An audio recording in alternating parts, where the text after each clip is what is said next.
ఇప్పటి వరకు కన్యాకుమారి నుంచి కశ్మీర్ అనేది కేవలం ఒక నానుడి వరకు మాత్రమే ఉండేది. కాకపోతే ఇప్పుడు అది వాస్తవ రూపం దాల్చబోతోంది. మన రహదారులకి మహర్దశ పట్టబోతోంది. ఎందుకంటున్నాను అర్థం కాలేదు కదా, క్లియర్గా చెప్తాను. మన కేంద్ర మంత్రి నితిన్ గడ్కరీ కాంక్లేవ్లో మాట్లాడుతూ కొన్ని కామెంట్స్ చేశారు.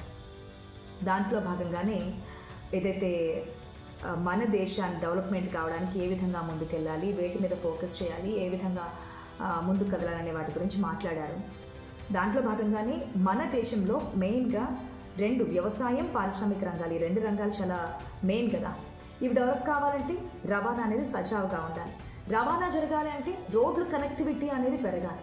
సో ఈ రోడ్ల కనెక్టివిటీ అనేది దేశం డెవలప్మెంట్కి ఏ విధంగా తోడ్పాటు అవుతుందనేది క్లియర్ కట్గా చెప్పారన్న నితిన్ గడ్కరీ. ఇక అదేవిధంగా మనం వికసిత్ భారత్ అంటూ ముందుకెళ్తున్నాం. ఈ వికసిత్ భారత్లో కూడా ఈ రోడ్ల కనెక్టివిటీ అనేది చాలా మెయిన్ రోల్ పోషిస్తుందని చెప్పచ్చు. అదేవిధంగా ఏదైతే దేశ ప్రజల యొక్క పురోగతి పెరగాలన్నా, వాళ్ళ డెవలప్మెంట్ కావాలన్నా ప్రజల యొక్క అభిప్రాయం ఏంటి, ఏది మెయిన్గా ఉండాలి? స్టడీ. చదువుంటే ఏదైనా సంపాదించవచ్చు, ఏదైనా చేయొచ్చు, ఎక్కడికైనా వెళ్ళచ్చు. ఈ చదువుకోవడానికి కూడా ఈ రోడ్డు కనెక్టివిటీ అనేది పెరగడం వల్ల చాలా అవకాశాలు ఉంటాయని చెప్పారు.